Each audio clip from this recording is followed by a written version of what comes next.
messieurs, bonsoir. Merci de nous retrouver pour le 13h de ce jour. Voici le sommaire du journal. Des solutions innovantes de latrines hygiéniques et accessibles aux populations à faible revenu. C'est ce que propose l'association béninoise pour le marketing social et la communication pour la santé grâce à l'appui de l'UACD. On en parle dans ce 13h. Du 2 au 13 décembre 2019, les crimes commis à Savalou et Bantais seront jugés. L'annonce a été faite lors d'une conférence de presse par le procureur de la République du tribunal de première instance de Savalou. Enfin, Pierre Laporte, ancien directeur régional de la Banque mondiale pour le Bénin et la Côte d'Ivoire, a été fait commandeur de l'Ordre national du Bénin. On suit dans ce journal le film de la cérémonie de décoration. Et puis vous le savez, aujourd'hui, 1er décembre 2019, le monde entier célèbre la journée mondiale de lutte contre le sida. La communauté internationale appelle donc à focaliser l'attention sur les organisations communautaires qui font la différence dans la riposte. Entre-temps, les efforts faits par le Bénin dans l'attente de l'objectif zéro nouvelle infection à VIH-Sida sont au cœur de ce reportage signé Angela Pédia. En améliorant la prise en charge des PV-VIH, le Bénin a fait un bond dans la riposte contre le VIH-Sida. Les décès liés à la maladie du sida sont réduits et la prévention de la transmission du virus est améliorée. On se sert du traitement comme outil de prévention aujourd'hui. Toujours sur le plan de la prévention, des populations clés ont été ciblées. Ces populations clés, il s'agit des travailleuses de sexe, des hommes ayant des rapports sexuels avec les hommes, les utilisateurs de drogues injectables et puis bien d'autres populations qui sont hautement exposées à la contamination. Dans ces populations, aujourd'hui, ceux qui sont infectés sont traités d'emblée. Ces sujets-là, il y a des partenaires. Aujourd'hui, on nous permet aussi de pouvoir prévenir, protéger, protéger leurs partenaires qui n'est pas infectés, de pouvoir les protéger grâce aux antirétroviraux. Je pense que c'est formidable. Donc sur le plan de la prévention, les gens peuvent mener une vie normale avec les antirétroviraux et on réduit de ce fait les risques de transmission. Au Bénin, la prévalence du VIH-Sida reste stabilisée à 1,2% dans la population générale. Mais aujourd'hui encore, les femmes sont les plus vulnérables. Elles sont environ 52% à être infectées par le VIH-Sida contre 48% des hommes. La perception que les Béninois ont en général du VIH-Sida est l'autre frein à l'atteinte des objectifs de développement durable liés au VIH-Sida. Le Bénin pourra atteindre l'objectif des 3-0 si tout le monde s'investit, à commencer par les personnes infectées eux-mêmes. C'est-à-dire c'est l'acceptation de son statut qui va les aider à changer le regard des autres sur eux. Parce que celui qui s'accepte trouvera le moyen de se faire accepter par les autres. Donc pour moi, le premier combat, c'est l'autostigmatisation. Travailler avec les personnes vivant avec le VIH pour améliorer leur estime de soi. Et aussi que le commun des Béninois, que tous autant que nous sommes, que nous apprenions à ne pas rejeter les autres parce qu'ils sont différents, à ne pas rejeter les personnes vivant avec le VIH parce que nous les pensons différents. Reste aussi à améliorer le taux de dépistage. La plupart des personnes dépistées au Bénin le sont au détour des dépistages organisés dans la communauté ou lors d'une exploration diagnostique. Je suis en vain passé d'hôpital en hôpital pour le diagnostic de ma maladie. Finalement, c'est au CNHU, après un prélèvement sanguin, que le dépistage du VIH-Sida a été fait. Depuis, les médecins m'ont mise sous traitement et je me sens mieux. Se savoir malade est une chance pour mieux se porter. Le dépistage reste ainsi la porte d'entrée de la prévention de la maladie du sida, sans oublier que sans capote, tout capote. Et quel état des lieux peut-on faire aujourd'hui de la prise en charge de la transmission du VIH de la mère à l'enfant au Bénin dans le cadre de la Journée mondiale de lutte contre le sida prévue pour être célébrée le 7 décembre prochain au Bénin? Une équipe de la rédaction s'est intéressée à la question. Un tour au centre hospitalier universitaire départemental du Borgou nous a permis d'avoir des réponses. Benjamin Denayon et Dorcas Tito pour le reportage. Le deuxième plan national d'élimination de la transmission du VIH de la mère à l'enfant, qui couvre la période de 2016 à 2020, vise à atteindre un taux de transmission de moins de 5%. Au centre hospitalier universitaire départemental du Borgou, la prise en charge du VIH de la mère à l'enfant semble être totale. Les femmes que nous suivons ici, de façon normale, dépistées à temps, bien suivies, observantes, il n'y a pas de cas de positif. Les cas de positif que nous rencontrons, souvent, c'est des grossesses non suivies que nous recevons en fin de grossesse ou bien au cours du travail d'accouchement. Bon, malgré toutes les dispositions que nous prenons, mises sous ARV, dispositions au cours du travail d'accouchement, de l'accouchement, dispositions au cours de l'allaitement, bon, il y a certains qui en sortent positifs. Mais pour les femmes que nous avons suivies ici, sur 600 femmes, je pense qu'on aura les 600 là négatifs. Une mère séropositive peut transmettre le virus à son enfant au cours de la grossesse, pendant l'accouchement et durant la période d'allaitement. Des dispositions pratiques et la sensibilisation s'avèrent donc indispensables pour contrer le mal. Pendant l'accouchement, nous, en tant qu'agents de santé, nous sages-femmes, nous allons prendre en charge. On sait comment prendre en charge pour que l'enfant ne soit pas infecté. Au cours de l'allaitement, si la femme vient en consultation, on la consulte pour tout ça. Et on regarde si peut-être elle a de plaies au niveau des mamelons pour qu'elle ne contamine pas le bébé. Et puis maintenant, après, qu'elle fasse diligence pour amener l'enfant pour le test qu'on fait à 18 mois pour les bébés, pour voir si l'enfant est sorti sain et sauf. La prise en charge aujourd'hui est très facile. Ça permet aussi de protéger sa famille, ses enfants. Parce que si on te dépiste tôt, la prise en charge est automatique. Et on prend en charge rapidement l'enfant. Mais si tu te caches et tu es positif, ça agit sur toute une génération. La Journée mondiale de lutte contre le sida se veut donc être l'occasion de mettre en lumière les avancées notables du Bénin dans la prise en charge de la transmission du virus de la mère à l'enfant. Des avancées qui réduisent considérablement le taux de prévalence du VIH au Bénin. Je vous invite maintenant à imaginer la vie quotidienne des personnes qui vivent dans les toilettes, qui vivent, j'allais dire, sans des toilettes sûres. Eh bien, pas commode face aux menaces sanitaires qui planent sur les populations qui vivent sans toilettes.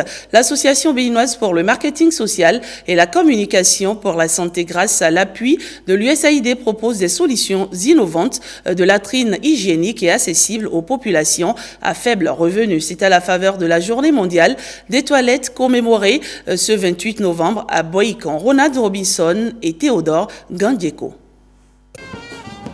Le mot d'ordre dans le cadre de la Journée mondiale des toilettes 2019 est d'agir en ne laissant personne de côté. Selon le recensement général de la population et de l'habitat, 22,7%, soit un peu moins d'un quart des ménages de Boïkan continuent de pratiquer la défécation à l'air libre. Dans un petit gramme de matière fécale, excusez-moi le thème, dans un petit gramme de caca, vous avez près de 10 millions de virus, près d'1 million de bactéries, plus de 1000 kystes parasitaires et plus de 100 œufs d'ascarus. Malheureusement, malgré ce tableau alarmant, près de 54% des ménages au Bénin continuent encore de pratiquer la défécation à l'air libre, dont près de 28% en milieu urbain.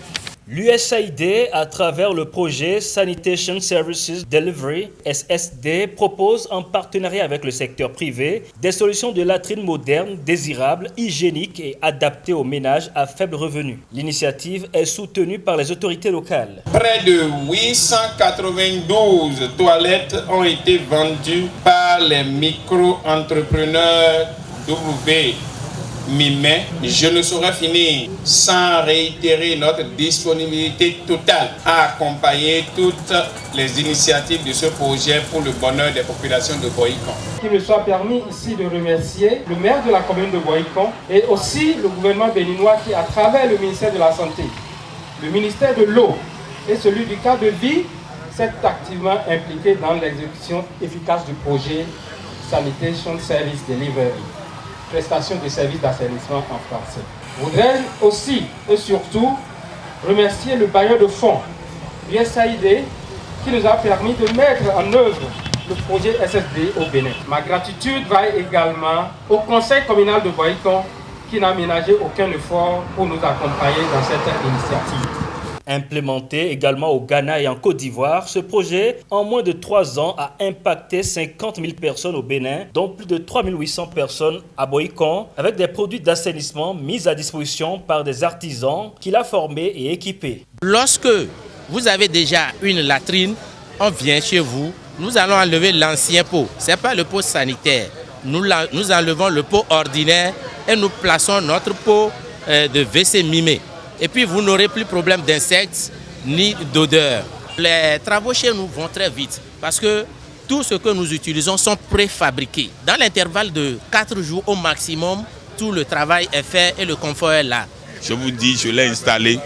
Il y a l'utilisation moins d'eau. J'ai lancé plus de 4 à 5 commandes présentement où l'équipe est venue vérifier. J'ai installé ça dans des locaux où j'ai mis ça en location. Les gens apprécient. Sincèrement, je vous dis que c'est quelque chose qu'il faudrait encourager. Vis-à-vis de mes administrés, je les ai appelés, ils ont apprécié. À travers cette journée mondiale des toilettes, la BMS et ses partenaires sensibilisent et défendent l'accès à la propreté et à la sécurité des toilettes pour tous. Santé, toujours une campagne de vaccination contre la rage dans 3 communes du département du Plateau devrait s'achever en cette fin de semaine. Le top de la dite campagne a été donné en début de semaine à Pobet. Guillaume Avienon, Bressongbo pour plus de détails. En marge de la cérémonie de dotation des agents de contrôle de qualité de la direction départementale de l'agriculture, de l'élevage et de la pêche du Plateau, les autorités du département ont lancé une campagne de vaccination contre la rage.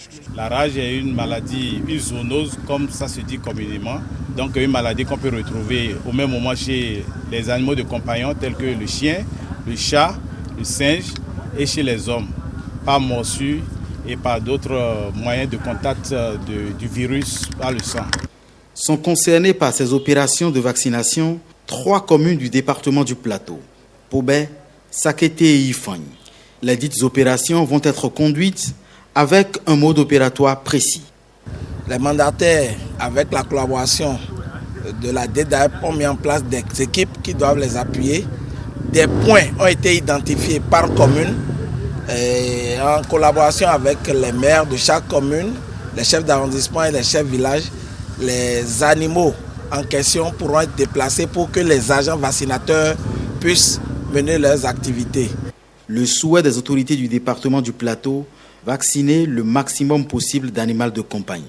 Beaucoup de nos compatriotes ignorent la gravité de cette maladie qu'est la rage et que très souvent ces animaux qui sont avec nous, je crois compter sur les élus locaux à la base pour que la mobilisation soit de taille, pour qu'en une semaine et plus, vous puissiez véritablement vacciner la majorité de ces animaux. Les opérations de vaccination contre la rage dans le Plateau, entamées le 25 novembre dernier, s'achèvent ce vendredi. Et je le disais dans les titres, Pierre Laporte, ancien directeur régional de la Banque mondiale pour le Bénin et la Côte d'Ivoire, a été fait commandeur de l'Ordre national du Bénin. Il a été décoré au ministère des Affaires étrangères. Le point avec Génial Afouda et Aboka Monsi. Pierre Laporte, ancien directeur régional de la Banque mondiale pour le Bénin et la Côte d'Ivoire, est fait commandeur de l'Ordre national du Bénin. En vertu des pouvoirs qui nous sont conférés, nous faisons commandeur de l'Ordre national du Bénin.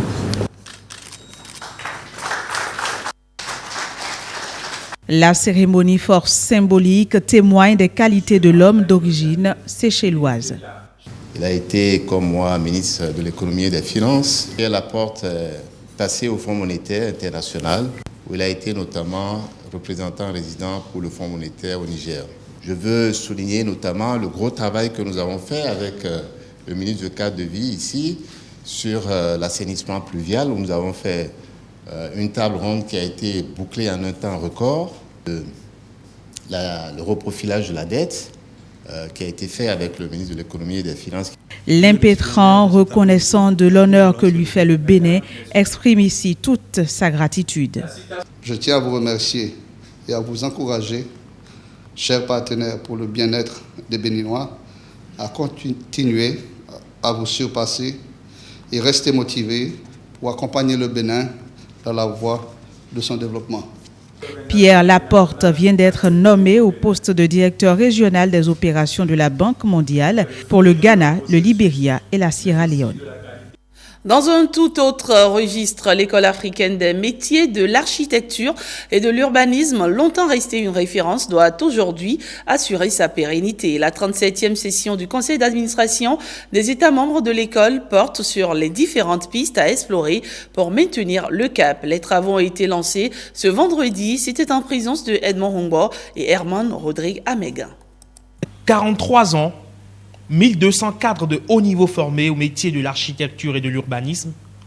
Entre les exploits du passé et les challenges de l'avenir, l'école africaine des métiers de l'architecture et de l'urbanisme veut fondre l'armure d'un confort illusoire pour répondre amplement aux défis de l'heure.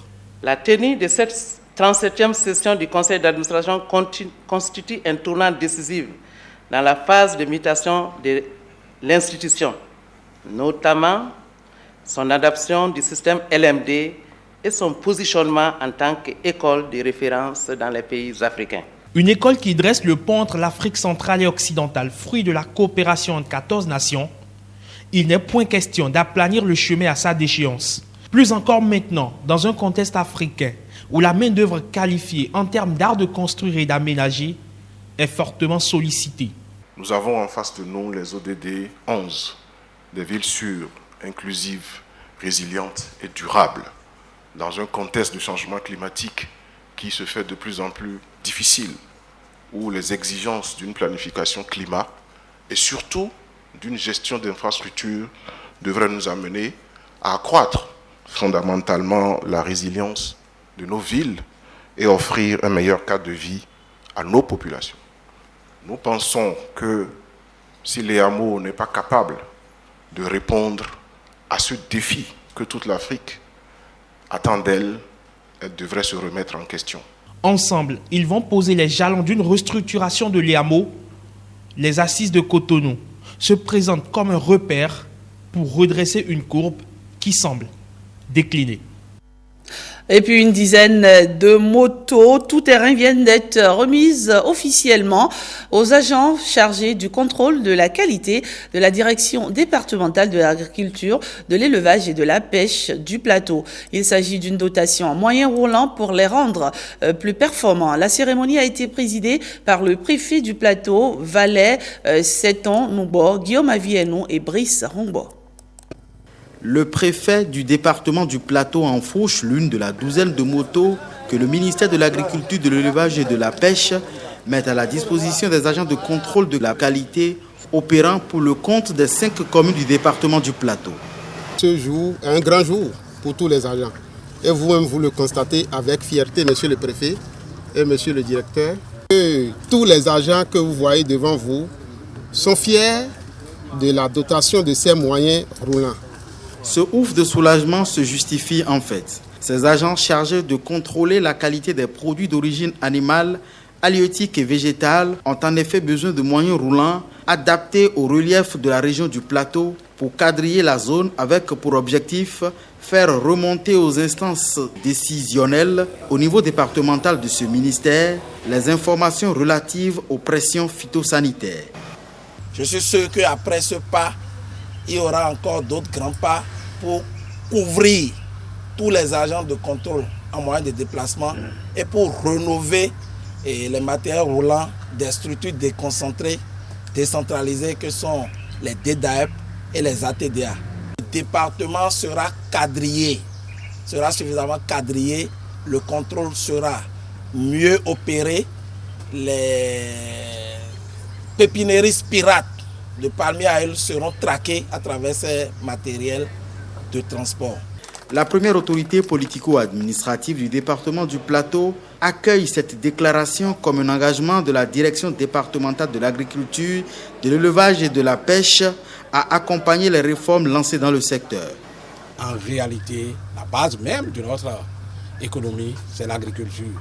Et le gouvernement l'a si bien compris qu'il a taillé une place de choix pour ce secteur dans le programme d'action du gouvernement Bénin Révélé.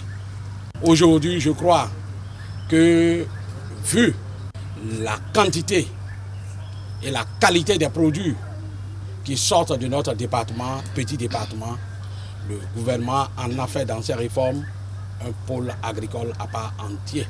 Il est donc désormais attendu des agents de contrôle de la qualité, plus d'efficacité sur le terrain. Et sachez à présent que les divers crimes commis à Bantais et à Savalou seront jugés du 2 au 13 décembre 2019 au tribunal de première instance de deuxième classe de Savalou. C'est l'annonce faite ce vendredi 29 novembre par le procureur de la République du TPI de Savalou au cours d'un point de presse tenu à Savalou. Plus de détails avec Ronald Robinson et Théodore Gantcheko.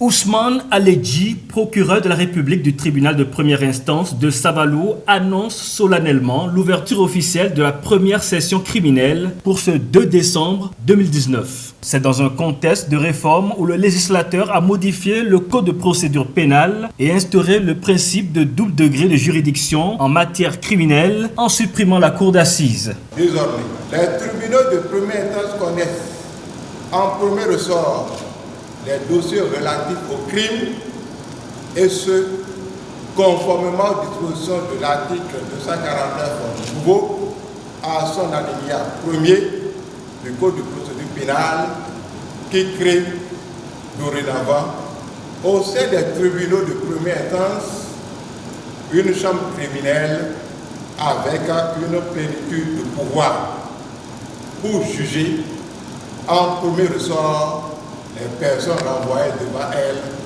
par ordonnance ou arrêt de mise en accusation. Au rôle, pour le compte de cette première session criminelle, 10 dossiers concernant 14 accusés.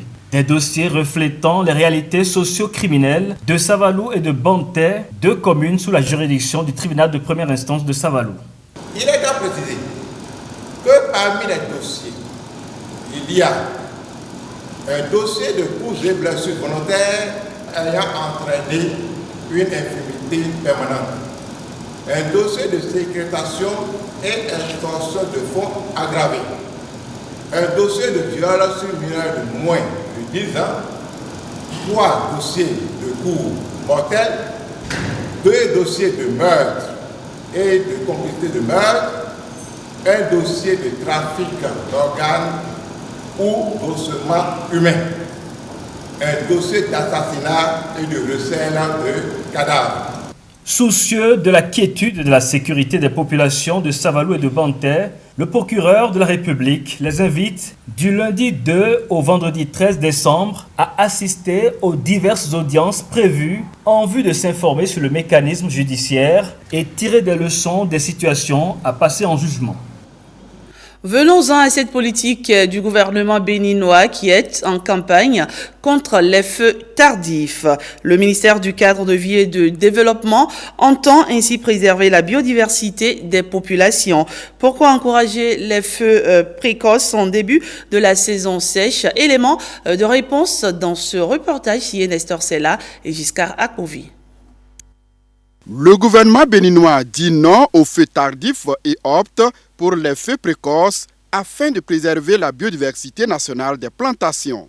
Le ministère du Cadre de vie et du développement, à travers l'arrêté 111 du 9 octobre 2019 portant modalité d'application des feux précoces, invite les populations à privilégier ces feux de végétation. Mais avant tout allumage de feu, certaines dispositions sont nécessaires, voire obligatoires.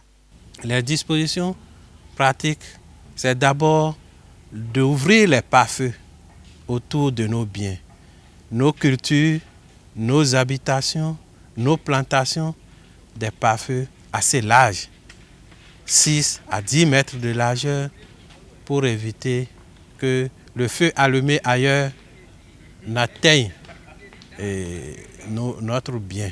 La campagne de feux précoces lancée en octobre dernier répond bien à un calendrier agricole.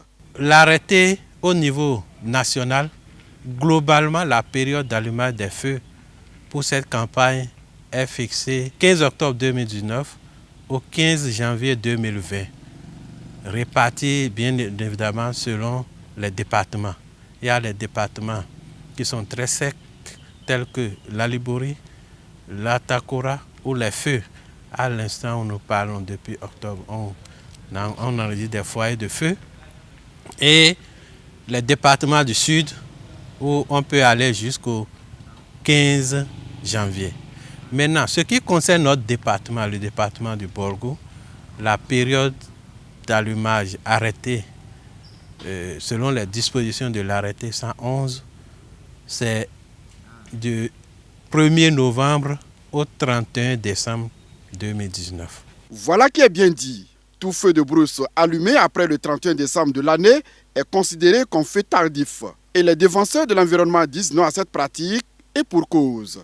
Les feux tardifs sont souvent des feux incontrôlés parce que le combustible que constituent les formations végétales, les herbes, ont un niveau d'assèchement très élevé.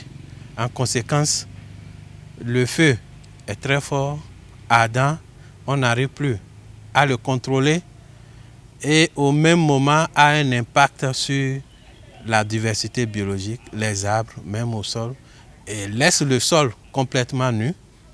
Plus tard, avec les pluies, on assiste aux érosions, au comblement de nos cours d'eau et dans certains cas, ces feux incontrôlés vont jusque dans les plantations, atteignent même les récoltes, parfois les habitations, et pour des cas extrêmes, on arrive à des pertes en vies humaines.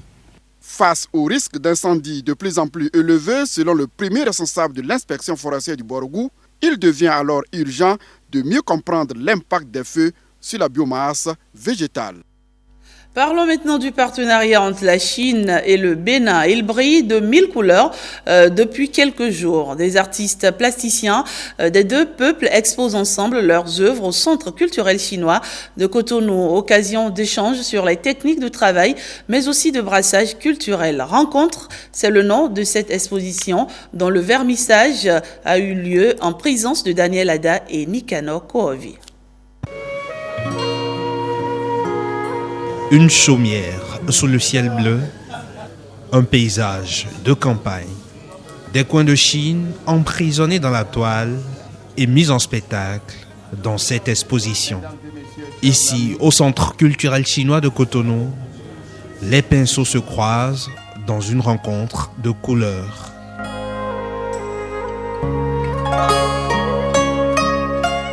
Quatre artistes chinois sont dans nos murs, mais en même temps avec un certain nombre d'artistes béninois pour échanger, pour exposer ensemble et partager les techniques de travail dans le cadre de ce dialogue des cultures.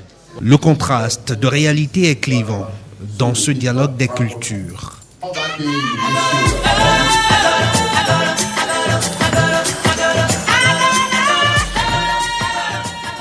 Gouda, offrande à l'Egba, gardien de la cité.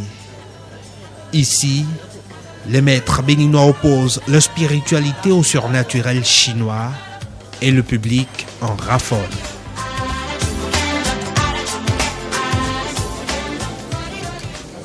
Je pense que ce sont des jolies œuvres. L'ami de mon ami est mon ami.